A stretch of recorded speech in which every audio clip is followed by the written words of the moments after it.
기도드리시겠습니다. 사랑과 은혜의 하나님, 우리를 예배자로 세워주시고 그리스도의 편지라고 불러주시니 감사합니다.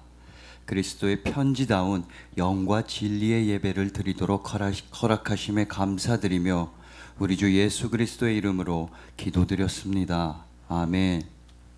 자, 오늘은 그리스도의 편지라는 말씀으로 주님의 은혜를 함께 나누도록 하겠습니다. 요즘은 편지가 많이 사라졌지요. 사람들 사이에서 편지를 주고받는 일은 거의 없어졌습니다. 이메일이나 문자나 카톡이 편지를 대신해서 사람들 사이를 연결합니다. 요새는 고지서나 통지서도 우편으로 오지 않고 이메일이나 문자로 옵니다. 심지어 교도소 안에 있는 사람한테도 법무부 교정본부 홈페이지를 통해 인터넷으로 편지를 쓸 수가 있습니다. 그러면 교도소에서 그 편지를 출력해서 재소자에게 전달합니다. 이렇듯 손으로 쓴 편지를 읽을 일은 거의 없다고 보아도 무방합니다. 그렇지만 오늘 본문에는 편지가 등장합니다. 우선 오늘 본문인 고린도 후서 자체가 사도 바울이 고린도 교회에 보내는 편지였습니다. 그리고 더 중요하게는 우리가 바로 그리스도의 편지라고 말씀합니다. 예전에 읽은 책의 서문에 이런 이야기가 있더군요. 하나님은 왜 이렇게 편지를 좋아하실까? 자, 신약 성경에서 편지는 몇 권일까요?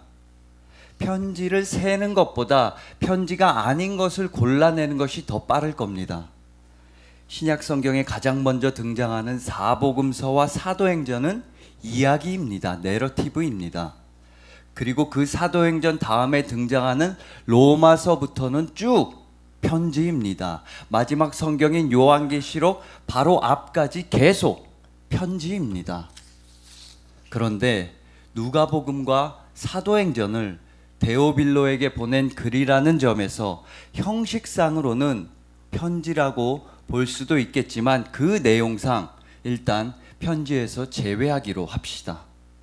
또 요한계시록도 기본적으로는 7교회에 보낸 편지입니다만은 신약학에서는 편지 형식으로 된 묵시문학으로 분류하니 요한계시록도 서신서, 즉 편지에서 제외하기로 합시다. 이렇듯 기준을 좁게 잡아서 일반적인 성경 분류법에만 따라도 전체 27권의 신약 성경 중에서 앞에 5권 그리고 제일 마지막에 한 권을 뺀 나머지 신약 성경이 모두 편지입니다. 총 21권이나 편지인 것입니다. 비율로 보자면 78%가 편지입니다. 10권 중 8권 정도가 편지라는 말입니다. 하나님께서는 왜 이렇게 편지를 좋아하실까요? 그건 바로 편지가 하나님께서 하나님 자신을 우리에게 알리시기에 적합한 표현 양식이기 때문입니다. 성경은 계시의 책입니다. 계시는 자기를 알린다, 자기를 드러낸다는 뜻이지요.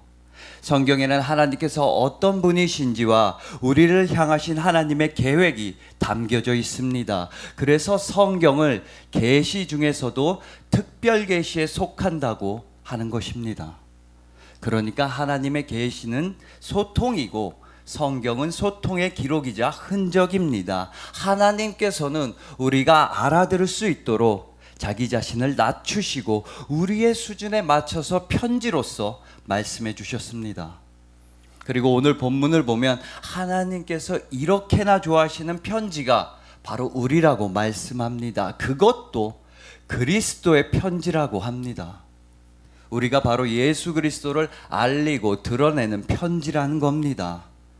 그리스도의 편지의 헬라어 원문은 표면적으로는 소유격이지만 실제로는 주격의 의미를 가진다고 합니다. 쉽게 말해서 그리스도의 편지는 그리스도께 속한 편지, 그리스도의 소유된 편지라는 뜻도 있지만 그리스도께서 직접 쓰신 편지라는 뜻이 있다는 겁니다.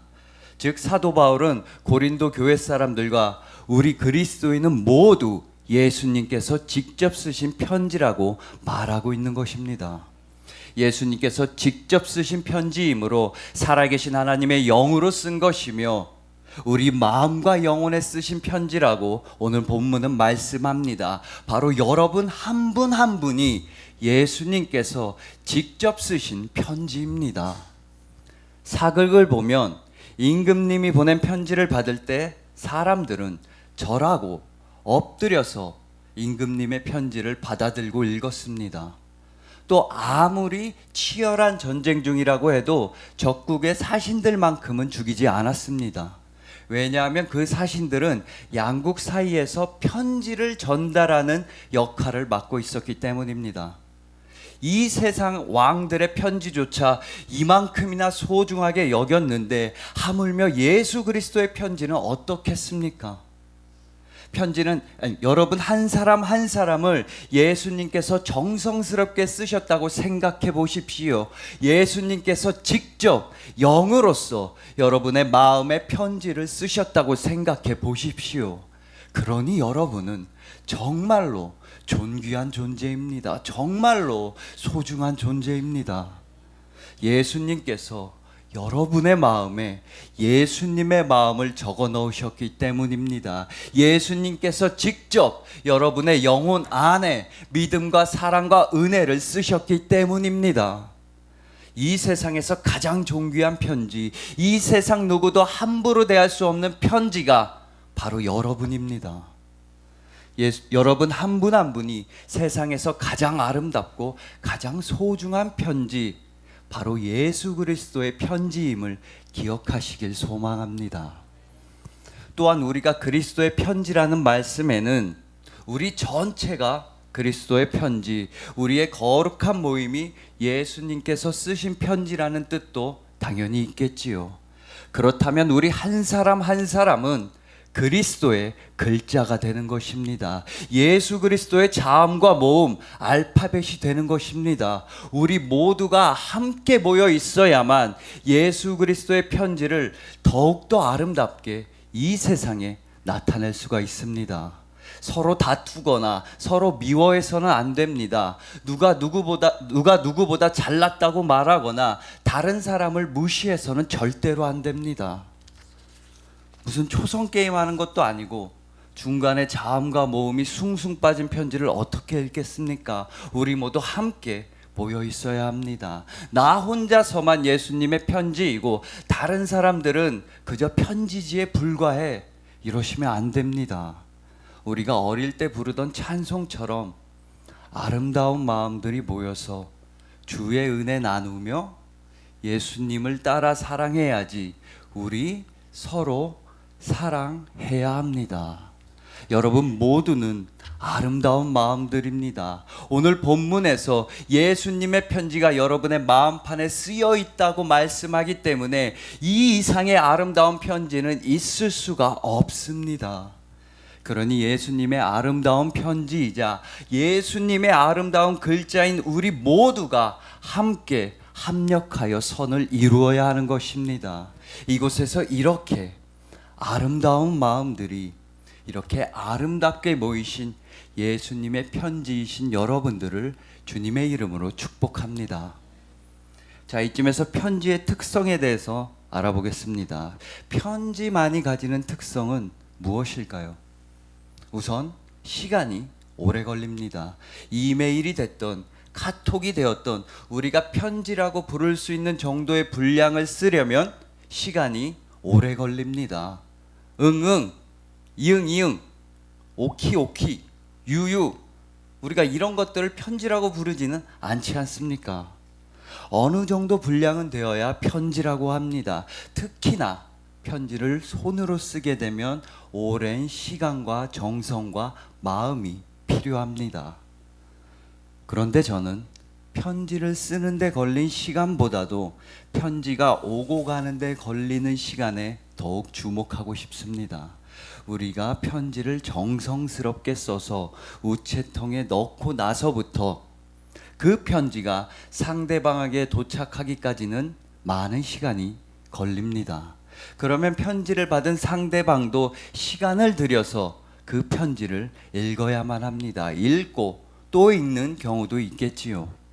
그리고 그 사람도 시간과 정성을 들여 우리에게 답장을 쓰겠지요. 그 답장 편지 역시 오랜 시간이 걸려서 우리에게 도착하게 됩니다. 이메일이나 카톡이라 하더라도 마찬가지 과정이 필요합니다. 이메일을 보내고 그에 대한 답장을 받기까지는 꽤나 많은 시간이 걸립니다. 카톡을 보내고 숫자 1자가 없어지기까지 아주 오랜 시간이 걸린다던가 답장이 금방 오지 않는 경우도 많습니다. 그러므로 편지는 오고 가는데 많은 시간이 필요합니다. 편지가 오고 가는데 걸리는 이 시간은 기다림의 시간입니다. 그러므로 편지는 곧 기다림입니다. 편지는 곧 기다림입니다. 상대방이 편지를 읽게 되기까지도 오랜 기다림이 필요하고 답장을 받게 되기까지도 많은 기다림이 필요합니다. 그리고 그 기다림에는 반드시 간절함이 동반됩니다. 여러분들은 모르실 옛날 만화가 있습니다. H2라고 하는 만화가 있는데 거기서 고등학생들인 남자 주인공과 여자 주인공이 데이트를 하기로 약속을 합니다. 그런데 오해와 실수가 겹쳐져서 여자 주인공이 남자 주인공을 몇 시간이나 기다려야 하는 상황이 벌어집니다. 남자 주인공은 약속한 카페에 몇 시간이나 늦게 도착합니다. 이 남자 주인공은 여자친구한테 미안하기도 하고 또 오랫동안 기다린 그녀가 안쓰럽기도 해서 왜 그냥 집으로 안 돌아갔냐고 화를 냅니다. 그녀한테 미안하고 안쓰러운 마음에 화를 낸 거지요. 바보같이 왜 이렇게 오래 기다렸냐고. 그러자 여자 주인공은 이렇게 대답합니다. 기다리는 시간도 데이트의 일부잖아. 데이트 시간은 길면 길수록 좋은 걸. 이렇듯 기다림은 때론 사랑의 표현입니다. 그런데 오늘 설교 처음부터 여러분은 그리스도의 편지라고 말씀드렸습니다. 그리고 또한 편지는 곧 기다림이라고도 말씀드렸습니다. 그러므로 여러분은 예수 그리스도의 기다림입니다. 여러분 한 분 한 분은 이 세상을 향한 예수님의 간절한 기다림입니다. 예수님께서는 이 세상을 너무나 사랑하셔서 여러분이라는 편지를 이 세상에 띄우신 겁니다. 그리고 예수님께서는 그리스도의 편지인 여러분들이 이 세상에 얼른 도착하기를 간절하게 기다리십니다. 많이 사랑하셔서 사랑하시는 그만큼 오래 참으시며 사랑하시는 그만큼 간절하게 여러분이 이 세상에 도착하기만을 기다리십니다. 그리고 세상의 답장 또한 간절하게 기다리십니다. 여러분을 통해 이 세상이 예수님에게 답장을 보내기를 기다리십니다. 예수님의 사랑이라는 편지에 대해서 이 세상이 믿음이라는 답장을 보내오길 간절하게 기다리십니다. 여러분을 통해 이 세상이 예수님께 반응하기를 기다리십니다. 이렇듯 예수님의 기다림은 예수님의 사랑입니다. 베드로후서 3장 9절입니다. 주의 약속은 어떤 이들이 더디다고 생각하는 것 같이 더딘 것이 아니라 오직 주께서는 너희를 대하여 오래 참으사 아무도 멸망하지 아니하고 다 회개하기에 이르기를 원하시느니라.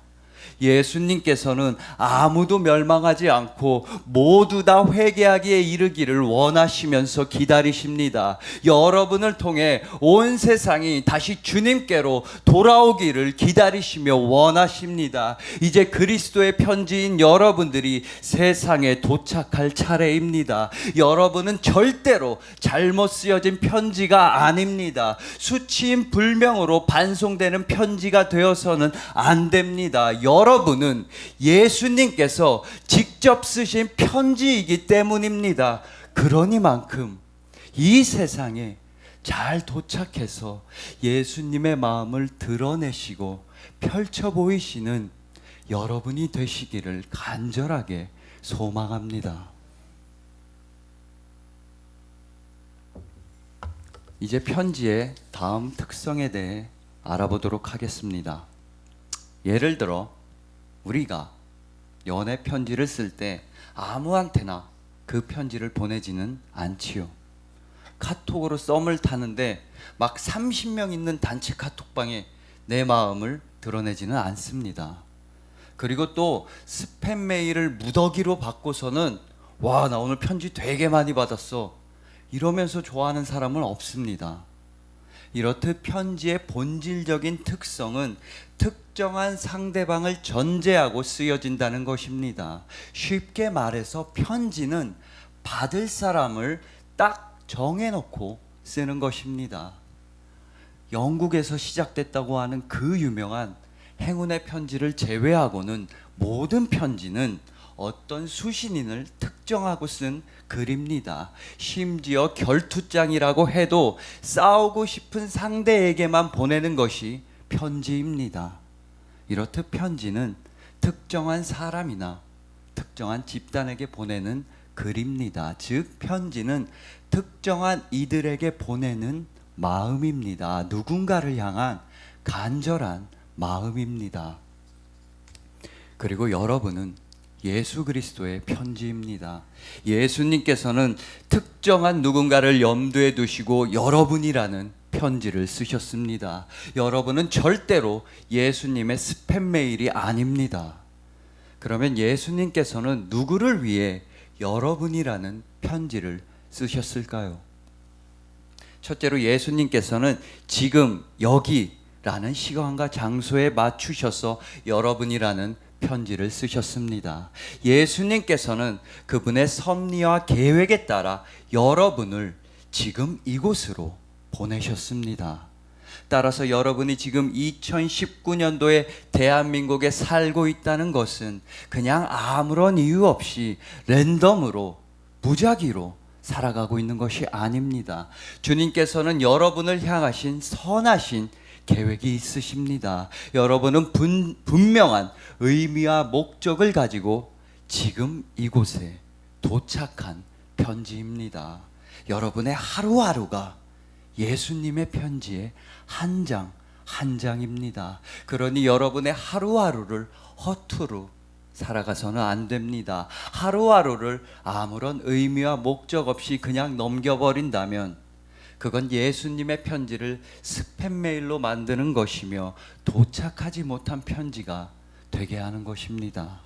지금 이곳에서 여러분이 현재 살아가고 있는 시간과 공간에서 예수님의 편지를 펼쳐나가십시오. 여러분의 상황에 맞추어서 구체적으로 해야 할 일을 찾고 그 일에 도전하십시오. 꿈을 가지십시오. 소망을 품으십시오.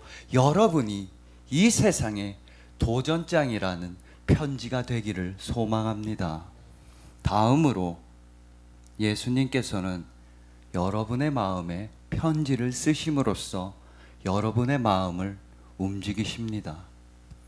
여러분 주변 분들 중에서 생각나는 분이 있으실 겁니다. 여러분의 마음에 답답한 한 구석이 있으실 겁니다. 바로 예수님을 믿지 않는 여러분 주변에 어떤 사람이 여러분의 마음에 떠오르실 겁니다. 또한 어려움을 겪어 위로가 필요한 분이 떠오르실 겁니다. 주님께서 주시는 그 마음에 순종해야 합니다. 그들에게 예수님의 생명과 사랑의 편지를 전해 주어야만 합니다. 편지는 겉봉투에 쓰여진 주소대로만 전달되게 되어 있습니다. 편지 스스로 주소를 바꾸는 경우는 없습니다. 주님께서 여러분에게 생각나게 하시는 바로 그 사람이, 예수님을 믿지 않는 그 영혼이, 또한 위로가 필요한 그 영혼이 바로 그리스도의 편지인 여러분들이 전달되어야만 하는 그 주소입니다. 주님께서 여러분의 마음에 쓰시는 주소를 따라서 그대로 가십시오. 여러분이 그리스도의 편지라면 반드시 그 주소를 향해서, 그 안타까운 영혼들을 향해서 나아가야만 합니다. 주님의 편지를 절대로 버려지게 하지 마시길 바랍니다. 자, 이제 마지막으로 고린도 후서에 등장하는 또 다른 편지에 대해 알아보도록 하겠습니다. 고린도 후서 2장 4절입니다. 내가 마음에 큰 눌림과 걱정이 있어 많은 눈물로 너희에게 썼노니 이는 너희로 근심하게 하려 한 것이 아니요 오직 내가 너희를 향하여 넘치는 사랑이 있음을 너희로 알게 하려 함이라. 많은 눈물로 너희에게 썼노니, 즉 고린도 후서에 등장하는 또 다른 편지는 바로 눈물의 편지입니다. 사도 바울이 고린도 교회에 보낸 편지인 고린도 전후서는 고린도 교회가 다른 어떤 교회들보다도 사도 바울을 괴롭게 하고 슬프게 했음을 암시하고 있습니다. 특히 고린도후서는 다른 어떤 서신서들보다도 개인적이고 감정적인 면이 나타나고 있습니다. 그래서 방금 읽어드린 고린도후서 2장 4절에서 사도 바울은 고린도후서를 쓰기 이전에 고린도 교회에 쓴 편지에 대해 설명합니다.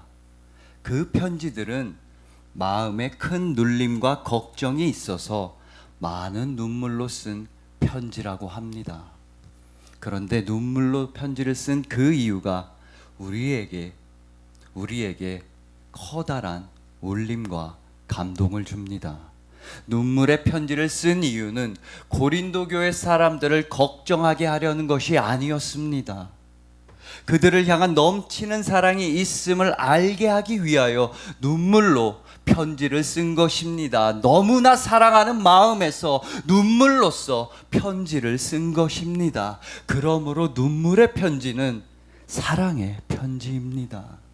예수님께서 이 세상을 향해 보내신 편지인 우리 역시도 이 세상에서 눈물을 흘릴 때가 참으로 많습니다. 살아가다 보면 누구나 마음이 아프고 남몰래 눈물을 흘릴 때가 있습니다. 특히나 그리스도인으로 살아간다는 것은 결코 쉽지가 않습니다. 예수님의 편지를 이 세상에 적어 나가다 보면 많이 다치고 많이 아프고 많이 부끄러울 때가 있습니다. 예수님의 편지인 우리는 때로는 구겨지고 때로는 버려지고 심지어 펼쳐지지도 못한 채 버려질 때도 있습니다. 그런데 우리 그리스도인의 이러한 눈물은 어찌 보면 당연한 걸지도 모릅니다. 왜냐하면 우리는 원래부터 예수님께서 눈물로 쓰신 편지이기 때문입니다. 이 세상을 향하신 예수님의 눈물이 바로 우리입니다. 예수님의 눈물 자국이 바로 그리스도의 편지, 우리 그리스도인입니다. 그 눈물은 이 세상을 너무나 사랑하시기 때문에 흘리시는 눈물입니다. 예수님을 믿지 않는 이 세상이 너무나 안타까워서 흘리시는 눈물입니다. 그리고 이 세상 가운데서 믿음의 고난을 당하는 여러분들을 향한 사랑의 눈물입니다. 그렇지만 여러분이야말로 예수님을 알지 못하고 어둠과 죽음으로만 향하는 이 세상에 절망의 눈물을 닦아줄 수 있는 그리스도의 편지입니다. 동시에 여러분은 예수님의 눈물을 닦아드릴 수 있는 그리스도의 편지입니다. 왜냐하면 여러분 안에는 예수님의 사랑이 가득 적혀 있기 때문입니다. 예수님의 사랑이 여러분 안에 충만하기 때문입니다. 이것이 바로 그리스도의 편지입니다. 예수님의 사랑의 편지, 예수님의 눈물의 편지. 예수님의 사랑을 이 세상에 힘껏 나타내고 예수님의 은혜를 이 세상에 써내려가는 편지.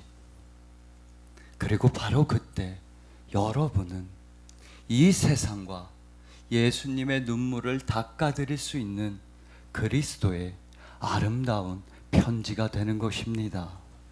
그리하여 예수 그리스도의 편지이신 여러분들, 이 세상 안에서 예수 그리스도의 사랑과 은혜를 펼쳐나가고 적어나가는 그리스도의 아름다운 편지이신 여러분들, 그리스도의 사랑의 글자이며 사랑의 편지이신 여러분들을 진심으로 사랑하고 축복합니다.